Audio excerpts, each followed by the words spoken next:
Perché Le repliche della Regione Veneto non placano le polemiche con i medici di base, decisi a Padova a non applicare il RAO, acronimo di raggruppamenti di attesa omogenei, ovvero la nuova delibera regionale che per tentare di alleggerire le liste d'attesa indica ai medici i codici di priorità da inserire nelle ricette mediche secondo un prontuario già prestabilito per ogni patologia. avviliscono la figura del medico in generale, non solo del medico di medicina generale, ma di tutti i medici prescrittori, tenendo conto in premessa che la priorità che un medico mette è un atto medico di per sé, esattamente come dare dei punti, come visitare una persona, perché è il medico che stabilisce per quel paziente, in quel momento, in quel contesto, quali sono i tempi in cui deve effettuare una visita specialistica o un accertamento, Ma quali sono i limiti di questa tabella che è stata diramata?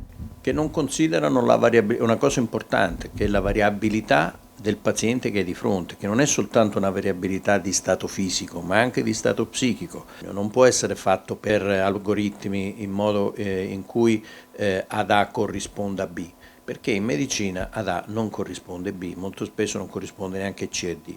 Quindi questa è. D'altra parte non risolve il problema delle liste d'attesa, perché il problema delle liste d'attesa è un problema a valle della prescrizione, perché è un problema di uomini, di mezzi, di strutture che soprattutto nel servizio pubblico vengono sempre di più a mancare. Poi dopodiché l'appropriatezza prescrittiva è giusto che venga verificata, cioè se il medico ha prescritto bene, ma viene verificata dopo, non può essere come dire, coercita prima. Una decisione non condivisa che oggi trova una opposizione ferma da parte dei medici di famiglia, anche perché una specie di sperimentazione già provata su Belluno e Verona non ha dato risultati apprezzabili. I CUP non si capisce secondo che dovrebbero semplicemente prendere atto della priorità che il medico stabilisce per mettere in lista, mentre invece ogni volta discutono e fanno discutere i pazienti con i medici se doveva mettere A, B, C, D, F a seconda dell'alfabeto che gira l'operatore, senza tenere conto, ripeto, che è un atto medico a tutti gli effetti la priorità.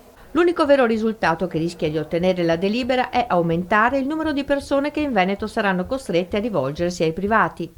Faccio un esempio banale. Una giovane donna in cui in famiglia ha avuto più casi tra madri, nonne, cose di tumore al seno, che si trova un nodulo, in questo momento, secondo i RAO dovrebbe aspettare un numero importante di giorni prima di poter fare una mammografia o un eco.